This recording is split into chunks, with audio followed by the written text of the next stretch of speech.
Welcome to my short little guide for Specter Healer. We're going to go through this, some things I've learned since I've made some of those other videos, some tips some people have posted in comments that helped, and some of the things I looked at.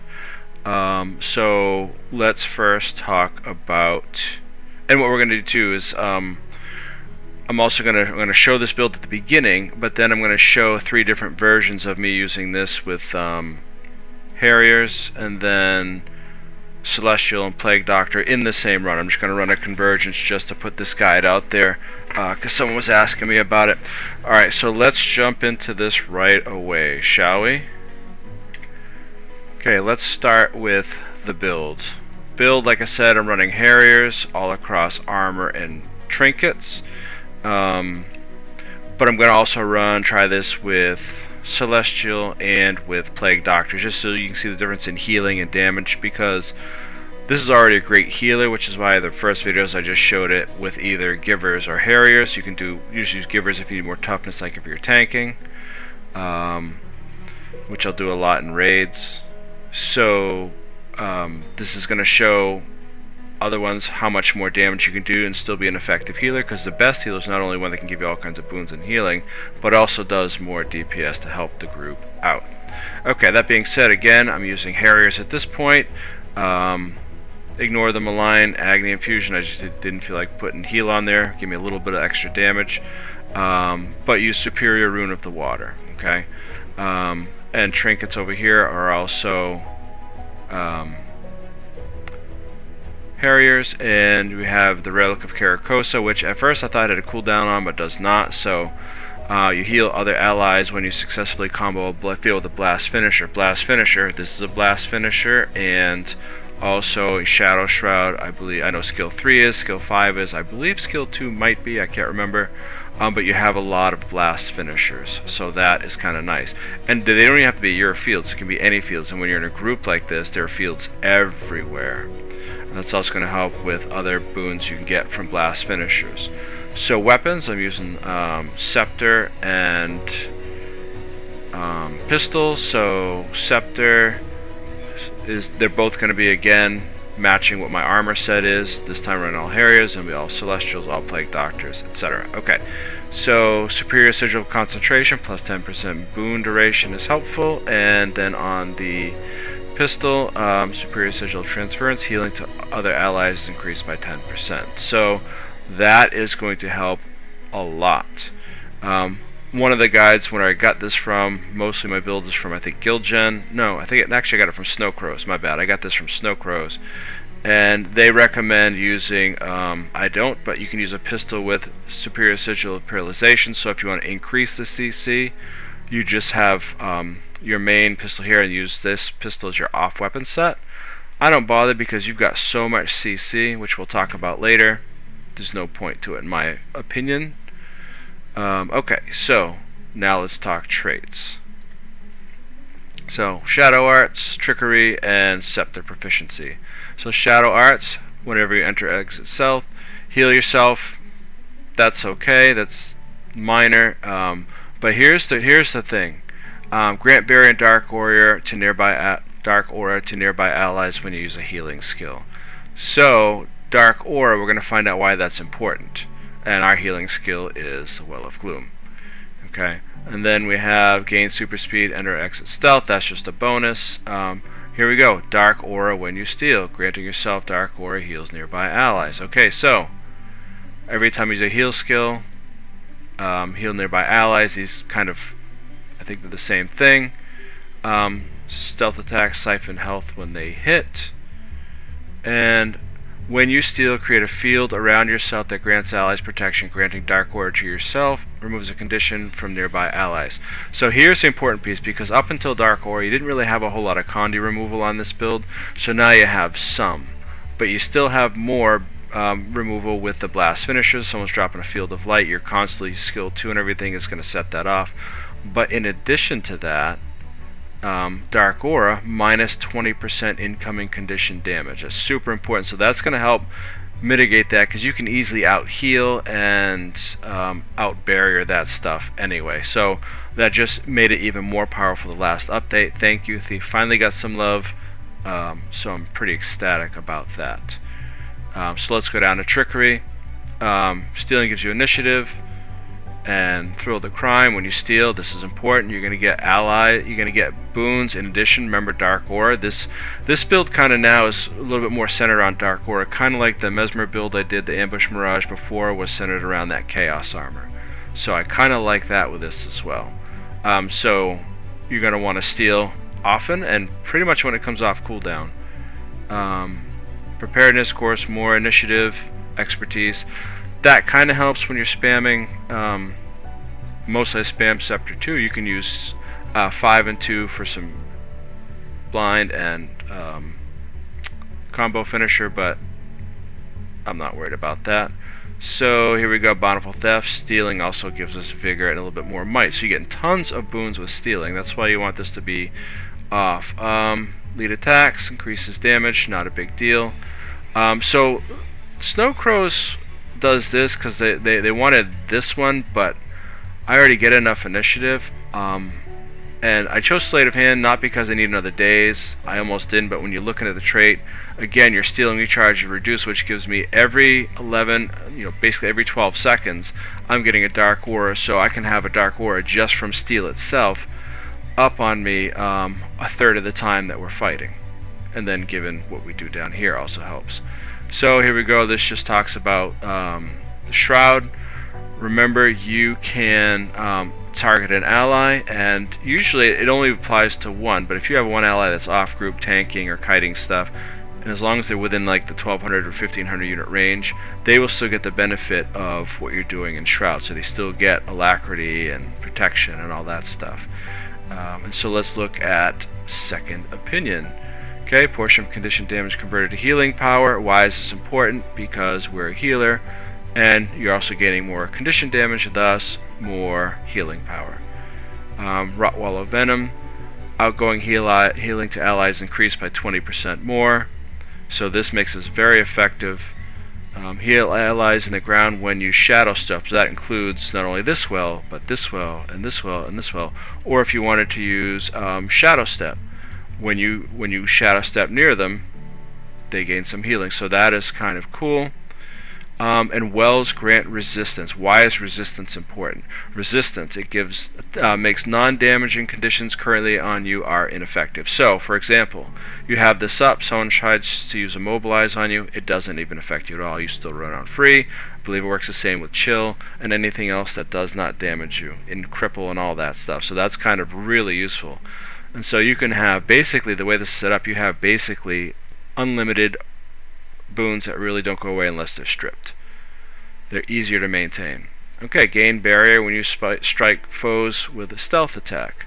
So you can also use this on your allies, and what you do is you use blinding power. Use this because of stun break, but also if you have that ally targeted, use stealth, use your skill 1, it totally buffs them up with so much barrier and everybody around them, so that's cool. And then last but not least, I think we did that, yep. So, Shade Step, Shadow Shroud skills provide additional support effects nearby allies and your tethered ally. So you see your Alacrity comes from skill 2, and I'll probably look at that in a second. You get Aegis, heal, protection, and just heal with skill 1.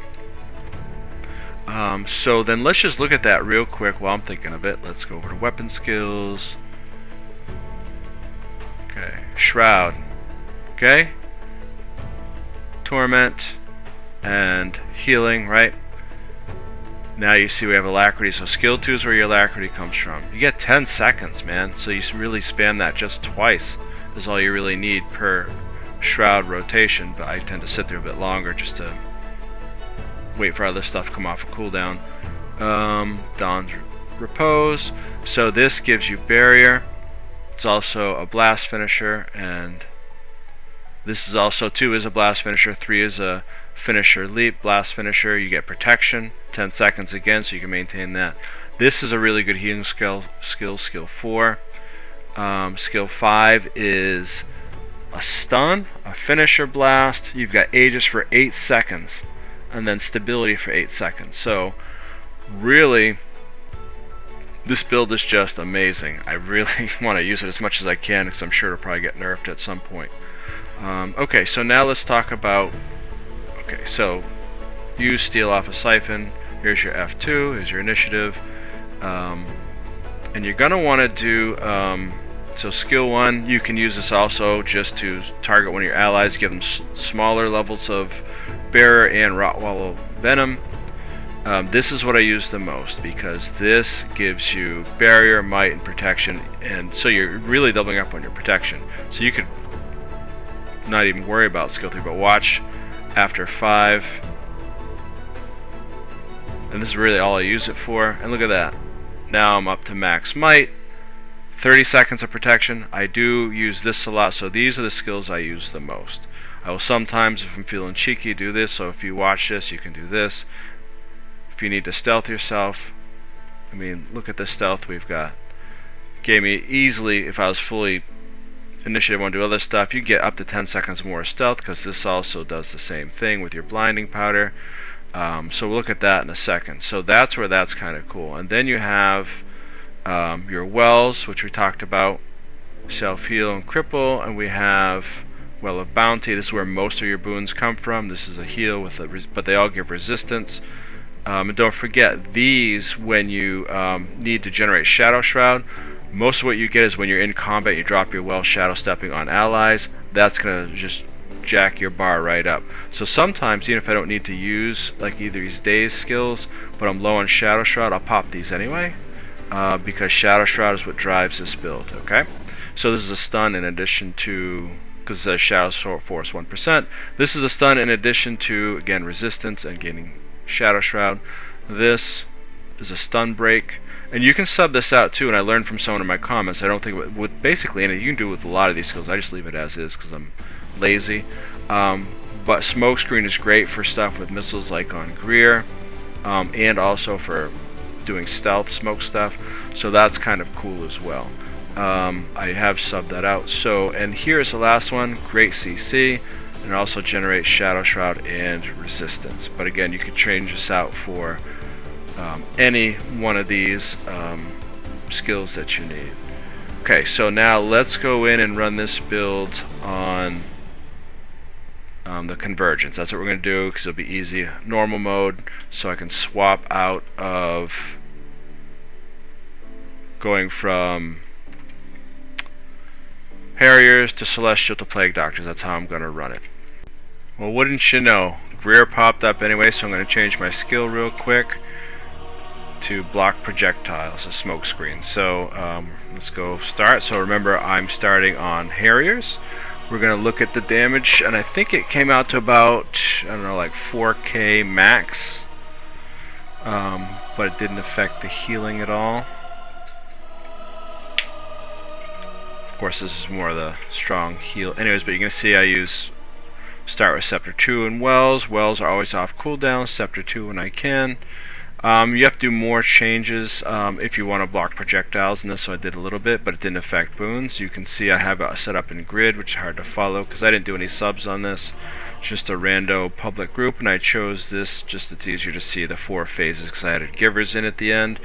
But watch the rotation, you know, use it off cooldown. I come out to put up smoke screen, but you see I have plenty of Alacrity and protection and might and all that stuff. So that worked very well. Excuse me.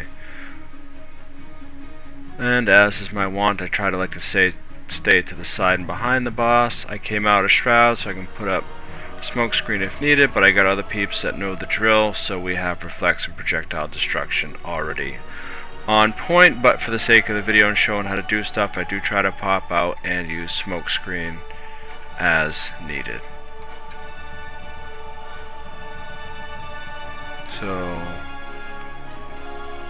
So far into 5k DPS, that's okay. Heals are good, no issues. Look at all, half my bar is barrier.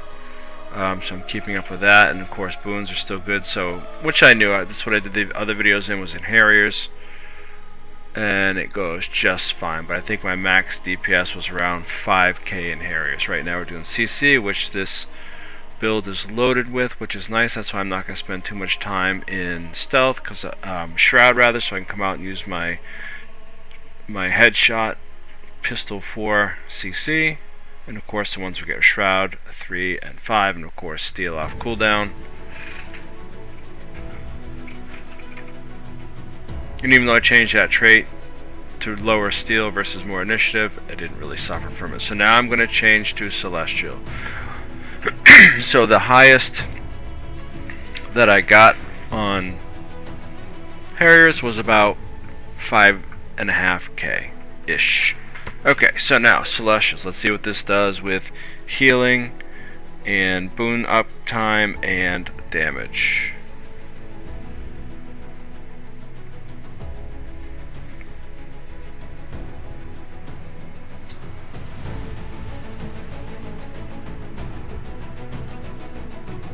So got up to about 5k, I think. Yep. 6k, so you can do a little more damage with celestial. 7k. 8k. Almost 8.5. So you can do pretty well with that.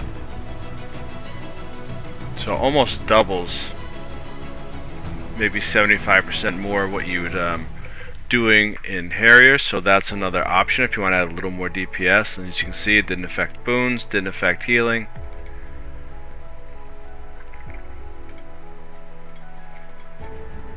And granted, I'm not in a separate little sub because, you know, we're all kind of mashed together, so you can have a little more bleed over, but I think it still shows true results. At least with respect to the damage you're also offering, because that's kind of what we're looking at as well. You know, how much damage can you get out of a healer, which is best for which situation.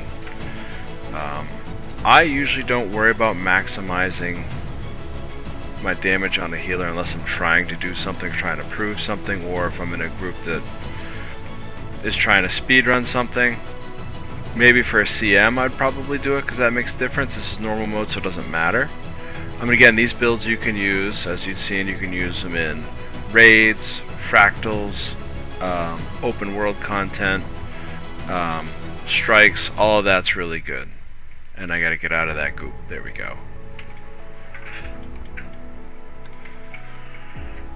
And I wasn't using appropriate food either for this. I just grabbed whatever someone laid down, which was like more power food and stuff, which is fine. I probably could have got more if I used more food, so keep that in mind as well if I want to be honest. Okay, so now we're going to Plaguedoctors. Let's see how Plaguedoctors does. First I want to drop off some essence. And then I'm going to try and avoid the blobs.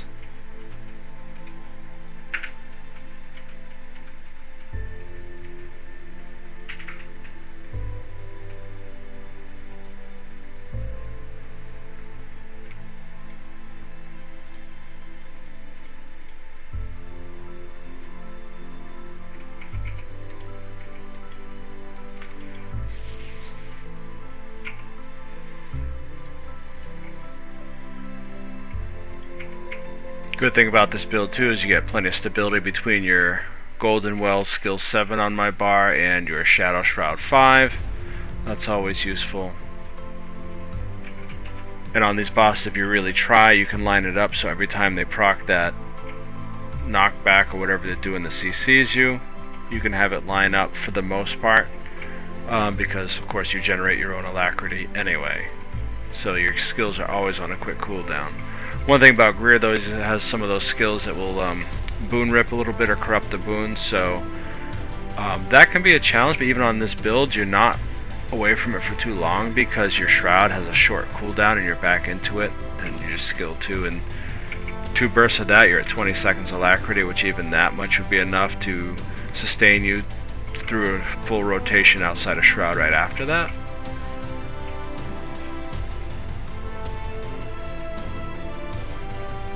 And it's looking like Plaguedoctor really has about the same amount of damage as Harriers. So far your highest damage would be Celestial. And I didn't see a big impact to healing or boons. And again, I know we have, I didn't separate into subs for this because it's a generic run for open world, normal mode, convergence, but You know, maybe I might do something with Celestial later on. I probably will. I want to try probably a raid boss with it, and then at some point I might even feature, if I get an experience group, that build I'd mentioned before that you can do 20k as a healer and still give Alacrity and keep booting up time up. However, it has to be an experienced group because you don't have all the protection and warm fuzzies you might there, but you never know. I'll try it again. Alright, so we're going to swap. Since it was 4 phases, I figured I'd also go ahead and do givers. And I'll always be a spoiler alert. What you're going to find for givers, it was half the amount of the other was a Harriers, comes in about 2.5k. But that's good. This was a good experiment. I kind of wanted to know because people put in my comments, you know, Harriers versus Plaguedoctor versus Celestial, and so far it looks like Celestial is the best all around for this build actually. Again, not including that special build I keep alluding to. It is really cool though. You get 2 of these, one for each sub and a raid on certain bosses.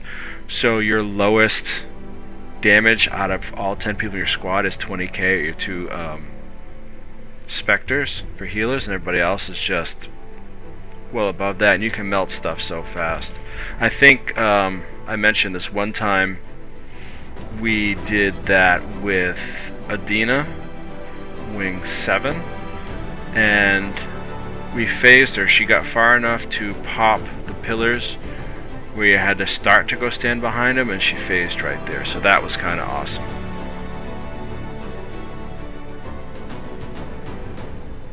And of course try doing this on like Marsat Overseer. That's easy, that's like a DPS golem. You could also get away with it for Samarugs. You don't really need a whole lot of healing as long as people can do their mechanics. We even tried it once. This was kind of funny. We finished it, but we tried it once on Twin Largos. That was challenging because your shroud's getting beat up if you're not careful. I might try some of those again. I might do another series with those because that was kind of fun.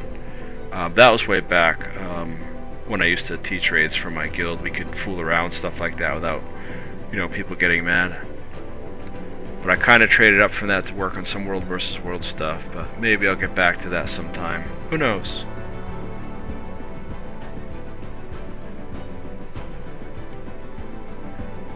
So final thoughts. Really just stick to your rotation. Choose a build you like. And if you have a hard time at first and stuff where you're dying a lot, which is unlikely but can happen, use givers. Other than that, Harriers is just as fine as Plaguedoctors, so I'd probably go through Harriers, Plaguedoctors, or Harriers, givers if I'm chanking, or I'd do Celestial if I want DPS. Either way, that is all for today. Hope this video is helpful. If you have any questions, leave them in the comment, and hope you all have a most excellent day.